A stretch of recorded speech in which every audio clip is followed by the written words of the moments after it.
الله ألف بينهم إنه عزيز حكيم يا أيها النبي حسبك الله ومن اتبعك من المؤمنين صدق الله العظيم.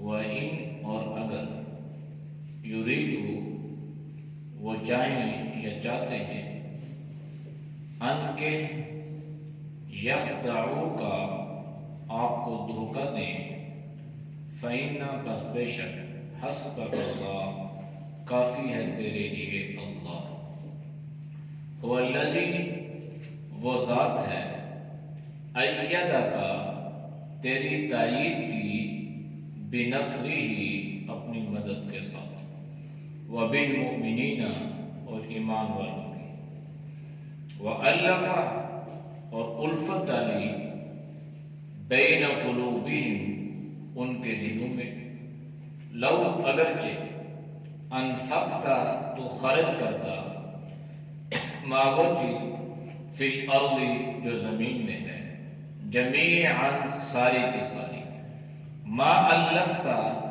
نہ الفت ڈالتا بین قلوبہم ان کے دلوں میں ولکن اللہ اور لیکن اللہ الف الفت ڈالتا ہے بینہم ان کے درمیان انہ عزیز حکیم بے شک وہ زبردست حکمت والا ہے. یا ایھا النبی اے نبی حسبک اللہ کافی ہے تیرے لیے اللہ ومن اور وہ شخص اتبعک جو تیری اتباع کرے من المؤمنین ایمان والوں میں سے. آیات کا ما قبل آیات کے ساتھ رب واضح ہے کہ اللہ نے اہل ایمان کو کفار کے مقابلے میں ہر طرح سے تیار رہنے کا حکم دیا. ضرورت کے وقت یہ تیاری کام آئے اور اس کی وجہ سے کافروں پر ایک رعب اور دبدبہ بھی چھایا جائے. پھر اگر صورتحال ایسی ہو جائے کہ وہ صلح پر آمادہ ہو جائے تو ٹھیک ہے آپ بھی ان سے صلح فرما لیں. قرآن کریم نے فصح فی الحی یعنی اس میں اللہ نے خیر رکھی ہے. صلح کا جو عمل ہے یہ انفرادی طور پر ہو یا اجتماعی طور پر ہو اس کا تعلق معاشرتی زندگی کے ساتھ ہو یا گھریلو زندگی کے ساتھ اس میں ہر طرح سے بھلائی اور خیر ہی خیر ہے. اب صلح کا اندازہ نبی کریم صلی اللہ علیہ وسلم کے فرمان سے لگا سکتے ہیں کہ اللہ کے نبی نے فرمایا کہ جب کوئی آدمی فوت ہو جائے انتقال کر جائے تو حد الامکان کوشش کرو اس کے جنازے میں شرکت کرنے کی. یہاں تک کہ اگر آپ کو 1 میل پیدل بھی چلنا کیوں نہ پڑے یعنی راستہ مشکل ہو پیدل سفر ہو تو پھر بھی کوشش کرو اس کے جنازے میں شرکت کی. لیکن آپ نے فرمایا کہ جب 2 مسلمان آپس میں ناراض ہو جائیں تو ان کی صلح کے لیے اگر آپ کو 3 میل بھی پیدل چلنا پڑے تو 3 میل پیدل چل کر ان کی صلح کرواؤ. یعنی جنازے میں شرکت کے لیے اللہ کے نبی نے فرمایا 1 میل اور 2 مسلمان اگر ناراض ہو جائیں اور ان کو آپس میں جوڑنا ہے ان کی صلح کروانی ہے ان کی دل کی رنجشوں کو دور کرنا ہے دل میں جو حسد یا غبار یا کینہ یا کدورت پیدا ہو چکی ہے اس کو ختم کرنی ہے تو تو اس کے لیے اللہ کے نبی نے فرمایا کہ اگر 3 میل تک آپ کو جانا پڑے تو آپ جائیں۔ تو یہ تو اللہ کے نبی نے ایک ترغیب دی ہے، اس میں اس کی اہمیت واضح ہے کہ جنازوں میں شرکت کے لیے انسان کتنا لمبا چوڑا سفر کرتا ہے۔ یہاں سے 100 کلومیٹر، 200 300 کلومیٹر کے فاصلے پہ انسان چلا جاتا ہے، بھئی فلاں فوت ہو گیا، دوست فوت ہو گیا، کوئی عزیز و قریب میں سے کوئی۔ لیکن جب بارش سلو کی آتی ہے تو اس میں ہم کوئی اپنا کردار یا اپنا رول پلے نہیں کرتے، اس میں ہم کوشش نہیں کرتے۔ تو اللہ نے آپ صلی اللہ علیہ وسلم کو یہ حکم دیا ہے کہ اگر یہ کافر آپ سے سلو پر آمادہ ہو جائے تو آپ یہ سلو کر لیں۔ یعنی کافروں کے ساتھ بھی اللہ نے سلو کا حکم دیا ہے۔ تو اس لیے کہ انتشار جو ہے یہ اسلام پسند نہیں کرتا کسی بھی صورت میں۔ عافیت والا معاملہ ہو، امن اور سکون اور اطمینان والی زندگی ہو تو اس کو زیادہ ترجیح دی جاتی ہے اور اس کو زیادہ پسند کیا جاتا ہے، بجائے اس کے کہ ظالم بھی پریشان ہو اور وہ بھی سوچوں میں گم ہو اور مظلوم بھی پریشان ہو۔ اس لیے بہرحال اللہ نے فرمایا کہ بہتر ہے اگر وہ سلو پر آمادہ ہو جائیں تو آپ بھی سلو کر لیں۔ پھر یہ بھی ممکن ہے کہ دوران سلو، چونکہ یہودی ہیں نا، بات تو بنیادی طور پر انہی کی تھی اور شان نزول بھی وہی لوگ تھے جو بنو قریظہ یا بنو نذیر، جو یہودیوں کے قبائل مدینہ میں آباد تھے اور نبی علیہ السلام نے ان سے کچھ معاہدے کیے تھے، تو یہ معاہدے توڑ دیتے تھے، وعدے کی خلاف ورزی کرتے تھے، اس کی پاسداری نہیں کرتے تھے۔ تو اللہ نے آپ صلی اللہ علیہ وسلم کو حکم دیا کہ اگر یہ لوگ سلو کرنے کے بعد بھی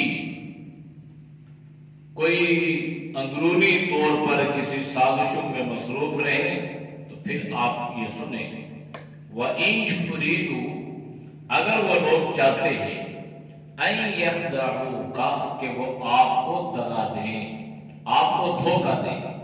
کیا مراد؟ یعنی وہ جو سلو کرنا چاہتے ہیں نا، بنیادی طور پر سلو کرنا ان کا مقصود نہیں ہے، وہ اس لیے سلو کر رہے ہیں تاکہ مسلمانوں کو اس کے ذریعے سے کوئی دھوکہ دیا جائے، ان کو کسی خوش فہمی میں مبتلا کیا جائے اور اس طرح ان کو دھوکہ دے کر ان کو جو ہے وہ قتل کیا جائے یا ان کو مارا جائے یا ان کو اذیت پہنچائی جائے۔ تو اللہ نے فرمایا کہ اب یہ تو دل کا حال ہے، یہ تو اللہ ہی جانتا ہے۔ ظاہری طور پہ تو وہ سلو کرنا چاہتے ہیں، اللہ نے حکم دیا سلو کر لیں۔ اب اندرونی طور پہ وہ کیا کر لیں گے، ان کی کیا نیت ہے، کیا ارادہ ہے، وہ کیا چاہتے ہیں، اللہ نے فرمایا اگر اس کے بعد ان کا مقصود دھوکہ دینا ہے، دغا دینا ہے، آپ کو اذیت پہنچانا ہے، تو پھر آپ یہ سن لیں فَإِنَّ حَسْبَكَ اللَّهُ، بے شک اللہ آپ کے لیے کافی ہے۔ اللہ تو پہلے بھی کافی ہے، لیکن جب کوئی اللہ کے حکم پہ عمل کر لیتا ہے اور اپنا معاملہ اللہ کے سپرد کر دیتا ہے تو پھر اس کے ساتھ اللہ کی مدد آتی ہے۔ اس لیے اللہ کے نبی نے فرمایا کہ جس پر ظلم کیا جائے نا، مظلوم، جب تک کہ وہ ظالم سے انتقام نہیں لیتا اور نہ انتقام لینے کی یہ اس کے اندر کوئی فکر یا کوئی سوچ پیدا ہوتی ہے اور یہ اپنا سارا معاملہ اللہ کے سپرد کر دیتا ہے، تو اس مظلوم کے ساتھ اللہ کی مدد شامل حال ہوتی ہے۔ لیکن جب یہ خود بدلہ اور انتقام لینے پر آ جائے، جس طرح ظالم اس پہ ظلم کر رہا تھا، اسی طرح یہ بھی ظالم بننے کے چکر میں پڑ جائے، تو پھر یاد رکھیں یہ اللہ کی مدد سے محروم ہو جاتا ہے۔ تو اللہ کی مدد اس وقت تک رہتی ہے جب تک معاملہ اللہ کے سپرد ہوتا ہے۔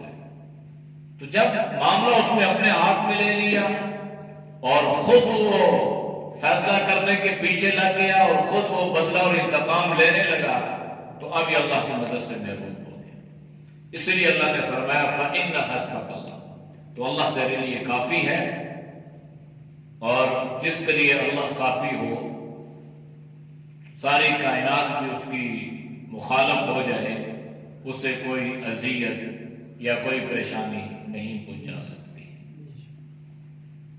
والذی اللہ وہ ذات ہے ایدک بنصرہ، جو اللہ تائید فرماتا ہے اپنی مدد کے ساتھ تمہاری. یعنی یہ حکم اللہ نے آپ صلی اللہ علیہ وسلم کو دیا اور یہ اللہ نے آپ صلی اللہ علیہ وسلم کے بارے میں فرمایا کہ اللہ وہ ذات ہے ایدک کا، یعنی جو اللہ آپ سے مراد آپ صلی اللہ علیہ وسلم ہے، اللہ نے آپ کی تائید فرمائی. اور ایدہ تائید بمانے مدد کے ہے، لیکن پھر اللہ نے اپنا نصر کا ذکر فرمایا بنصرہ، اپنی مدد کے ساتھ. یعنی اللہ آپ کی مدد فرما چکا، اللہ آپ کی حمایت فرما چکا، اللہ آپ کی تائید پہلے بھی کر چکا. جب غزوہ بدر میں آپ مغلوب ہو رہے تھے تو اللہ نے فرشتوں کے ذریعے سے آپ کی مدد فرمائی.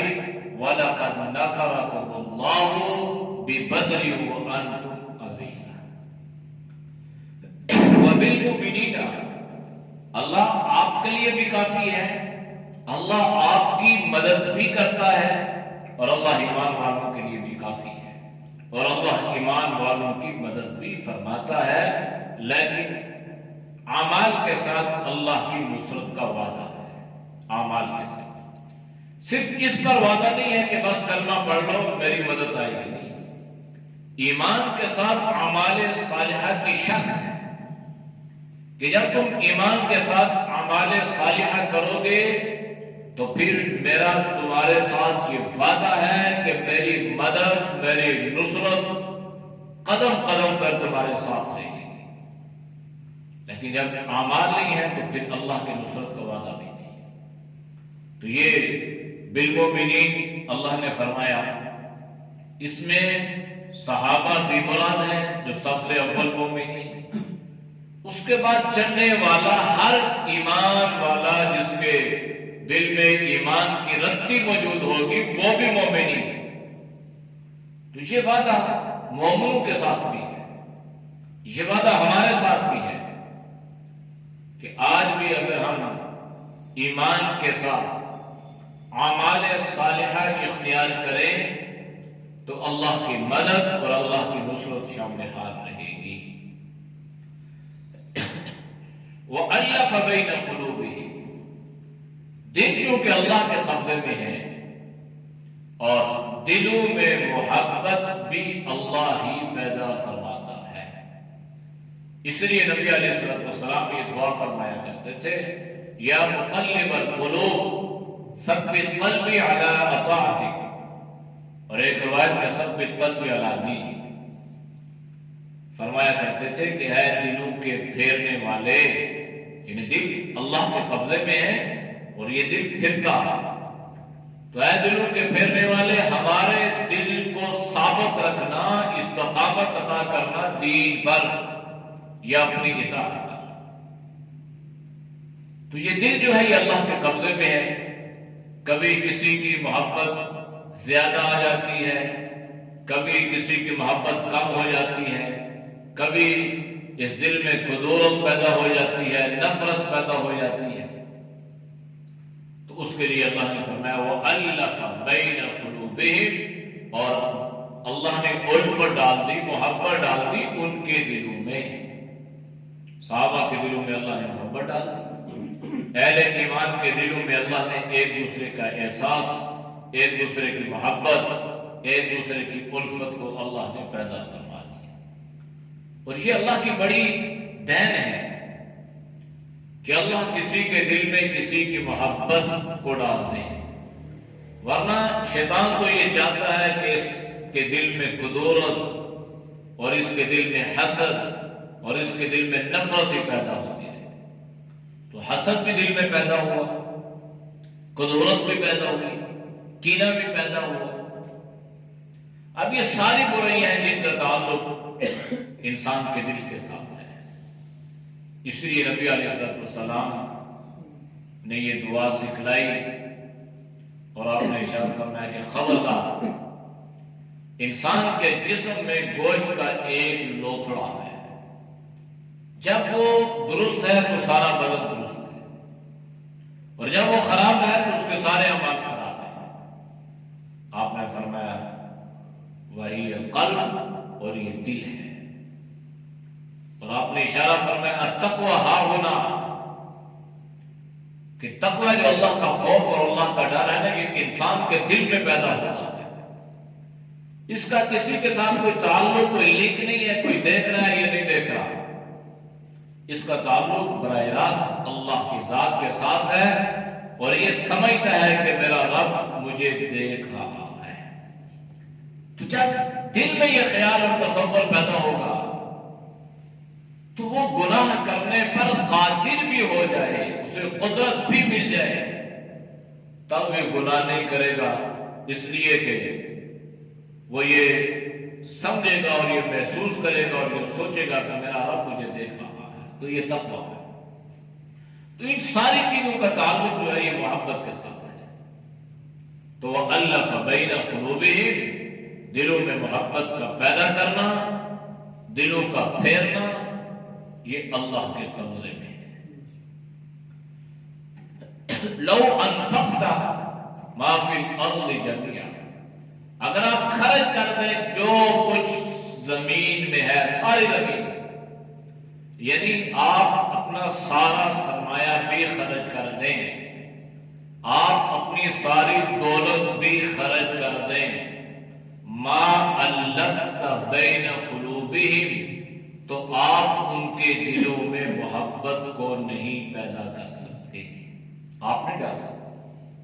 اللہ نے آپ سے سلام کا فرمایا ساری دولت کے انبار آپ کھول دیں، دولتوں کے انبار لگا دیں، لیکن پھر بھی محبت پیدا نہیں ہوگی، آپ پھر بھی محبت پیدا نہیں کر سکتے. ہاں وَلَكِنَّ اللَّهَ أَلَّفَ بَيْنَهُمْ، اللہ چاہے تو محبت پیدا ہو. میاں بیوی کا کتنا گہرا رشتہ اور کتنا گہرا تعلق ہے، اس کے بارے میں بھی جناب نبی کریم صلی اللہ علیہ وسلم نے بہت ساری چیزیں، بہت ساری روایات بیان فرمائی. اور آپ نے یہ فرمایا کہ اگر ایک خاوند اپنے بیوی کی خدمت کرتا رہے 30 سال 35 سال، یعنی اپنی ساری زندگی، تو اگر اس کو کبھی بھی کسی چیز کی کمی ہو جائے تو اللہ کے نبی نے فرمایا کہ وہ فوراً کہے گی کہ آپ کے گھر کو میں نے کبھی سکھ دیکھا ہی نہیں، میں جب سے آئی ہوں اسی طرح زندگی گزار رہی ہوں، مجھے کھانے کے لیے اچھا نہیں ملا، مجھے پہننے کے لیے اچھا نہیں ملا، مجھے آپ نے عزت نہیں دی. یہ اللہ کے نبی نے آپ صلی اللہ علیہ وسلم نے بیان فرمایا. تو دل تو اللہ کے قبضے میں ہے. اگر آپ کے بس میں ہوتے، کسی شوہر کے بس میں ہوتے، تو کیا وہ اتنی خدمت کے باوجود اپنی محبت اس کے دل میں نہ ڈالتا؟ کیا وہ یہ نہ کہتے کہ میں روکھی ہوں، سوکھی ہوں، بھوکی ہوں، جیسا بھی ہوں میں تمہارے ساتھ زندگی گزارنی ہے؟ ایسا ہے لیکن نہ ہونے کے برابر، عشر عشیر، ورنہ یہ فطرت میں ایسا ہی ہے. اسی لیے تو آپ صلی اللہ علیہ وسلم نے فرمایا کہ ان کی فطرت میں یہ بدمزاجی اور ٹیڑھا پن موجود رہے گا. اگر اس کو سیدھا کرنے کی کوشش کریں گے تو یہ ٹوٹ جائے گی، سیدھی نہیں ہوگی. اور ٹوٹنے سے مراد یہ ہے کہ رشتہ ختم ہو جائے گا. تو اس سے معلوم یہ ہوا کہ دل جو ہے یہ اللہ کے قبضے میں ہے، اور اللہ سے یہ دعا کرنی چاہیے کہ اللہ دلوں میں محبت پیدا کرے اور قدرتوں سے اللہ حفاظت فرمائے. ورنہ یہ قدرت اور حسد جو ہے اگر دل میں پیدا ہو گیا تو یہ ساری نیکیاں، یہ سارے درس یہ ساری تلاوتیں، یہ سارے تہجد، یہ سارے روزے، یہ ساری نمازیں اور یہ سارے اعمال جو ہے یہ برباد ہو جائیں گے۔ اب دو الفاظ آپ عمومی طور پہ سنتے ہیں، حسد اور کینہ، اور آپ صلی اللہ علیہ وسلم نے ان کا ذکر احادیث میں فرمایا۔ حسد اسے کہتے ہیں کہ انسان کے دل میں یہ چیز پیدا ہو جائے کہ یہ نعمت اسے کیوں ملی ہے، مجھے مل جائے، اس کا بیٹا کیوں پڑھ گیا، اس کو اچھا گھر کیوں مل گیا، اس نے اتنے جو ہے مکان کیوں بنا لیے، اس کے بیٹے اچھے اسکول میں کیوں پڑھ رہے ہیں، اس کے پاس اتنا سرمایہ، اتنی دولت کیوں آ گئی۔ تو یہ جو حسد ہے نا، حاسد بنیادی طور پر یہ اللہ کی تقسیم پر راضی نہیں ہوتا، اس لیے اس کے دل میں یہ، ورنہ انسان یہ دعا کرے کہ یا اللہ تو نے اسے جو نعمت عطا فرمائی ہے اس کو، اس میں خوشی اور راحت عطا فرما، اور اللہ سب کو یہ نعمتیں عطا فرما، لیکن دل میں یہ چیز پیدا ہو تو یہ حسد ہے۔ اب کینہ کسے کہتے ہیں؟ کینہ اس سے بھی زیادہ خطرناک ہے۔ کینے سے مراد یہ ہے کہ انسان اس ٹو میں پڑا رہے، اس تجسس میں پڑا رہے کہ جب بھی مجھے کوئی موقع مل جائے گا میں اس سے بدلہ لوں گا، حالانکہ اس نے اس کو کچھ کہا نہیں ہے، اس کو برا بلا نہیں کہا، حسد پیدا ہوا تو حسد بڑھتا بڑھتا یہ کینے کی شکل اختیار کر گیا، اور اب وہ موقع اور کوئی بہانہ تلاش کر رہا ہے کہ مجھے کوئی موقع مل جائے میں اس سے کسی طرح یہ بدلا، جیسے کوئی کسی کی ٹوم میں رہتا ہے کہ مجھے جب موقع ملے میں اس پہ اٹیک کروں۔ تو یہ کینہ ہے، اور یہ دونوں خطرناک بیماریاں ہیں، اور اللہ کے نبی نے فرمایا کہ یہ انسان کی نیکیوں کو اس طرح جلا کر راکھ بنا دیتی ہیں جس طرح آگ سوکھی لکڑی کو جلا کر راکھ بنا دیتی ہے۔ اس لیے دل میں محبت، وَلَكِنَّ اللَّهَ أَلَّفَ بَيْنَهُمْ، لیکن اللہ جو دلوں میں محبت پیدا کرتا ہے، اس لیے کہ إِنَّهُ عَزِيزٌ حَكِيمٌ، وہ اللہ زبردست حکمت والا ہے۔ یا ایھا النبی، اے نبی، آپ صلی اللہ علیہ وسلم کو اللہ نے قرآن کریم میں بڑے خوبصورت القاب میں پکارا ہے۔ آپ الف لام میم سے لے کر والناس تک قرآن پڑھیں، کسی جگہ یا ایھا المحمد نہیں ملے گا، احمد نہیں ملے گا، یا ایھا الرسول ملے گا، یا ایھا النبی ملے گا، یا ایھا المزمل ملے گا، یاسین ملے گا، یا ایھا المدثر۔ یہ خوبصورت القابات سے اللہ نے آپ صلی اللہ علیہ وسلم کو پکارا، یہ آپ کی عظمت، آپ کی شان۔ ورنہ قرآن میں اللہ نے یا موسیٰ فرمایا، یا ابراہیم فرمایا، یا نوح فرمایا، اور آپ صلی اللہ علیہ وسلم کو اللہ نے یا محمد نہیں فرمایا۔ القابات تو فرمایا یا ایھا النبی، اے نبی، حسبک اللہ، اللہ تیرے لیے کافی ہے، تیرے لیے اللہ کافی ہے۔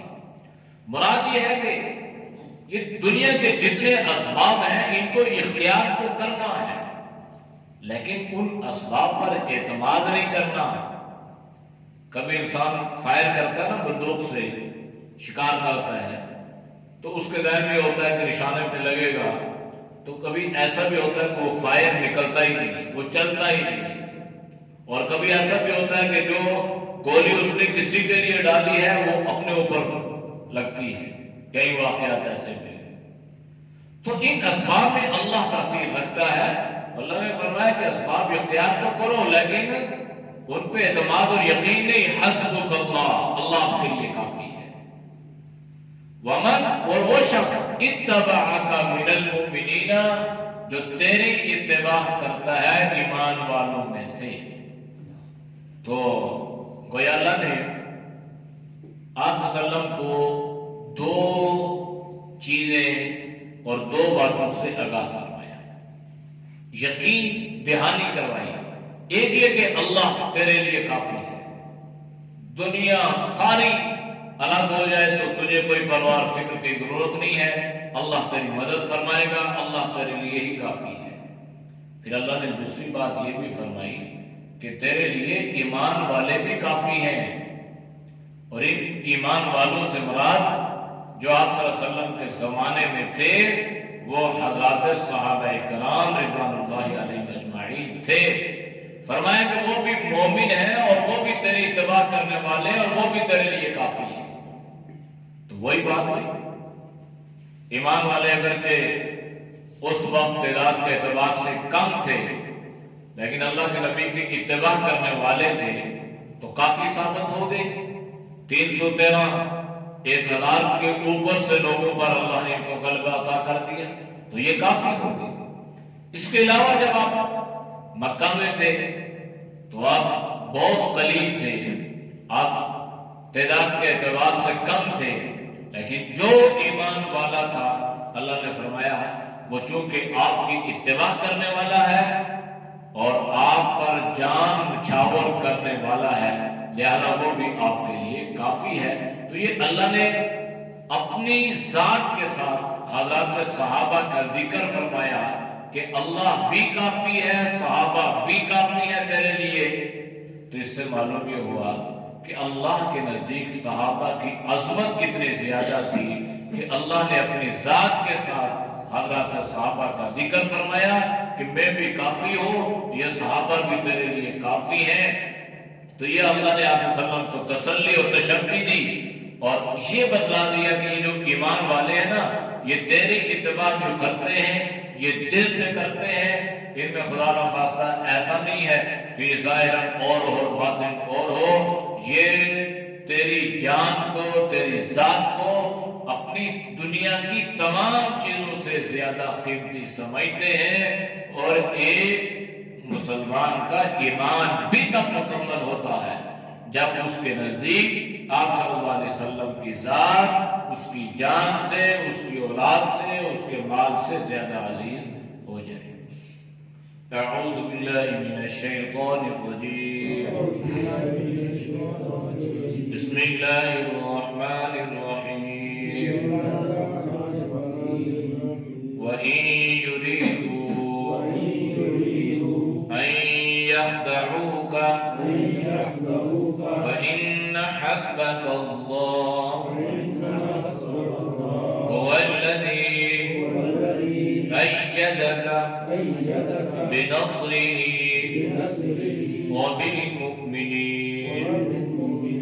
وَأَلَّفَ بَيْنَ قُلُوبِهِمْ لَوْ أَنفَقْتَ مَا فِي الْأَرْضِ جَمِيعًا مَا أَلَّفْتَ بَيْنَ قُلُوبِهِمْ وَلَكِنَّ اللَّهَ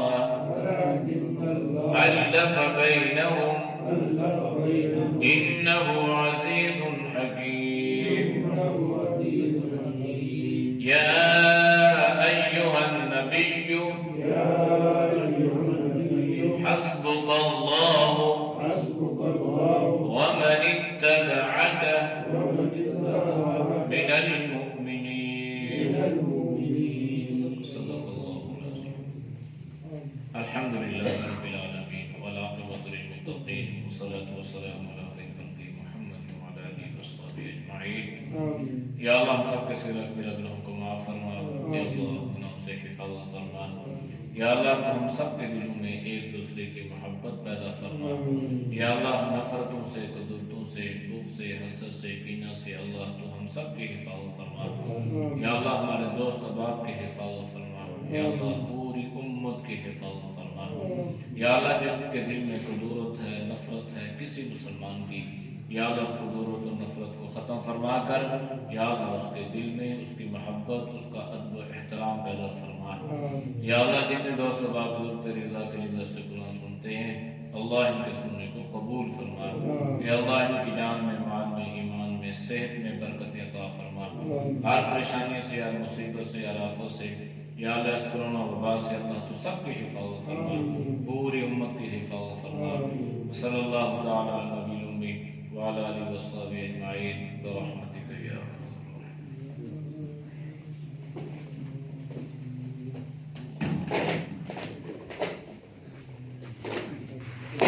ادھر